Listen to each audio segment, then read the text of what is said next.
Voilà, tu sais maintenant comment étudier le sens de variation d'une suite et comment bien le rédiger sur une copie.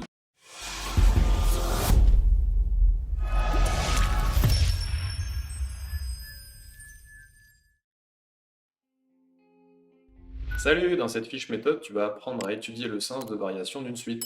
On y va.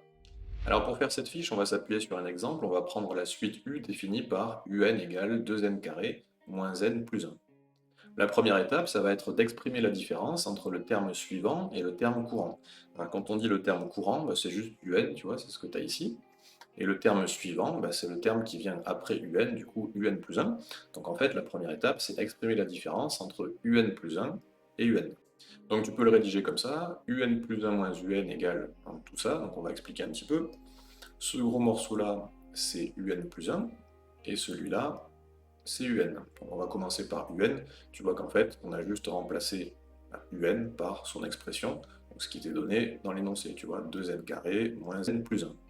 Pour UN plus 1, c'est un petit peu différent, hein. Tu peux remarquer que dans l'énoncé, on ne te donne pas directement UN plus 1, on te donne juste UN, donc c'est à toi de déterminer UN plus 1.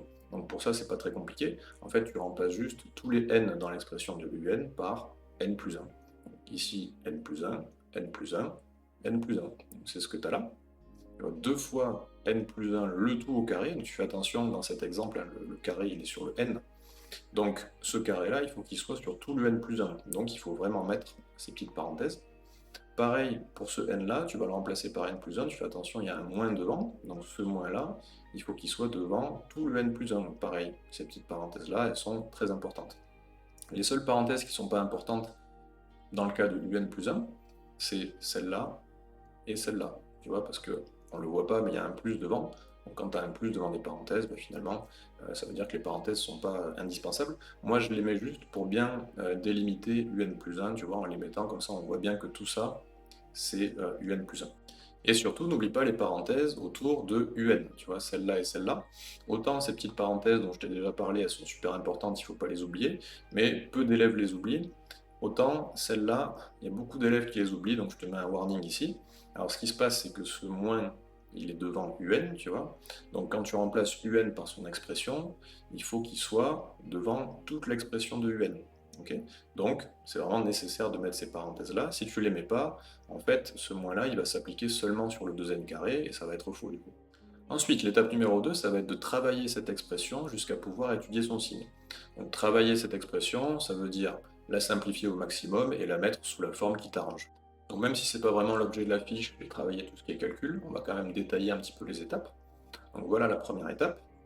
Donc globalement, ce que tu dois savoir faire dans ce genre de calcul sur les suites, c'est les identités remarquables, donc en particulier a plus b carré, a moins b carré, et aussi savoir gérer les moins devant des parenthèses. Donc ici, tu remarques que tu as du a plus b carré, donc ça va donner a carré plus 2ab plus b carré.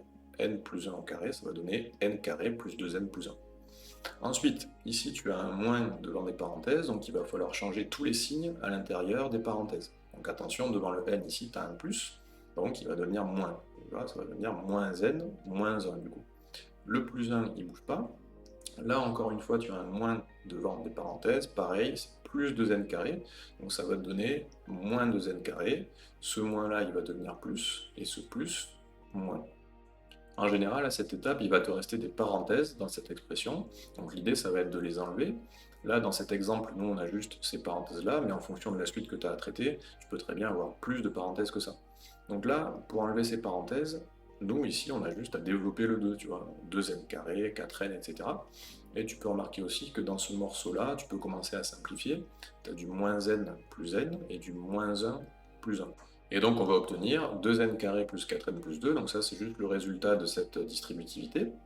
Et tout ça, ça va revenir à moins 2n carré, moins 1. Et enfin, on va réduire tout ça. Tu vois, les 2n carrés, là, ils se simplifient. Le 4n, il ne bouge pas. Et 2 moins 1, ça fait 1. Donc, du coup, on trouve un plus 1 moins un égale 4n plus 1.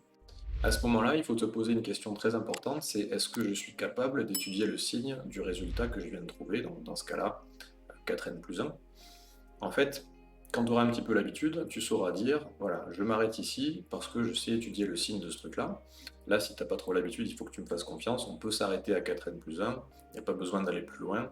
C'est vrai que dans cet exemple-là, on ne peut même pas aller plus loin, donc il n'y a pas vraiment de questions qui se posent. Mais parfois, tu vas rencontrer des calculs un petit peu plus compliqués, avec des suites un petit peu plus bizarres.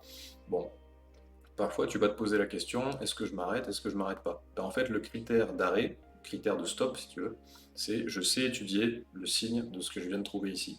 Si je ne sais pas étudier le signe, ça veut sûrement dire que j'ai pas assez travaillé justement l'expression et qu'il y a moyen de la mettre sous une forme plus adaptée justement pour pouvoir étudier son signe. Ensuite, l'étape numéro 3, ben justement, ça va être d'étudier le signe de cette expression, donc 4n plus 1 ici. Donc pour ça, je te conseille toujours de partir du signe de n. Donc là, tu as n qui est un antinaturel, donc ça revient à écrire n supérieur ou égal à 0. D'accord? Il faut bien que tu comprennes que ça et ça, c'est pareil, donc c'est pour ça que j'ai écrit ça ici. Donc fais attention, tu peux tomber sur un cas particulier où n appartient à n étoile. Du coup, il faut écrire plutôt n supérieur ou égal à 1. Au niveau du signe, ça reviendrait à n strictement supérieur à 0. Faire attention à ça. Ensuite, l'idée, ça va être de partir de là et d'arriver petit à petit à l'expression de un plus 1 moins un, donc ici 4n plus 1. Donc la plupart du temps, tu pourras identifier des opérations simples pour passer de n à ce que tu veux. Bon, ici, les opérations simples, tu peux voir que c'est x4 pour avoir 4n déjà, et ensuite plus 1. Donc, on y va. Donc, première étape, tu multiplies par 4 des deux côtés, donc 4n du coup. 0 fois 4, ça reste 0. Alors, tu fais attention, ici on multiplie par une constante positive, mais si toi tu as une constante négative, par exemple moins 4, tu fais attention de bien changer le sens du signe ici. Et ensuite, la deuxième étape, tu as juste à ajouter 1 des deux côtés, donc plus 1, plus 1. Donc comme prévu, on obtient bien l'expression qu'on voulait, tu vois, 4n plus 1. Et toi, juste avant, tu as dit que 4n plus 1, c'était égal à un plus 1. Donc autant le remplacer, tu vois. Donc ça devient ça. Bon, à ce moment-là, il faut quand même que tu comprennes bien que nous, on cherche le signe de un plus 1 moins un. D'accord? Pour l'instant, on a un plus 1 moins un supérieur ou égal à 1. Quand tu cherches le signe d'une expression, il faut que tu aies 0 quelque part, d'accord? Il faut que tu compares cette expression à 0 et pas à 1, d'accord? Donc l'idée ici, ça va être de placer ton 0 quelque part. Donc tu peux le faire au brouillon ou carrément au propre sur ta copie, mais le 0 en tout cas, il est plus petit que le 1, d'accord? Donc si tu as 4n plus 1 qui est supérieur à 1, tu as forcément 4n plus 1 qui est supérieur à 0. Donc ça te donne un plus 1 moins un strictement supérieur à 0. Alors tu peux remarquer aussi qu'on est passé de supérieur ou égal à strictement supérieur parce que 0 est bien strictement inférieur à 1.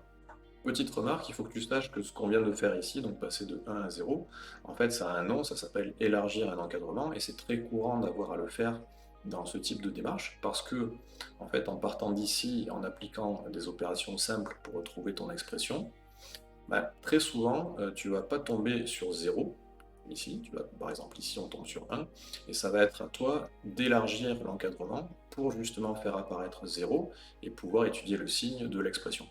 Et enfin, dernière étape, il te reste juste à en déduire le sens de variation de la suite. Donc dans cette étape, forcément, il faut que tu connaisses ton cours sur les suites, en particulier tout ce qui est sens de variation.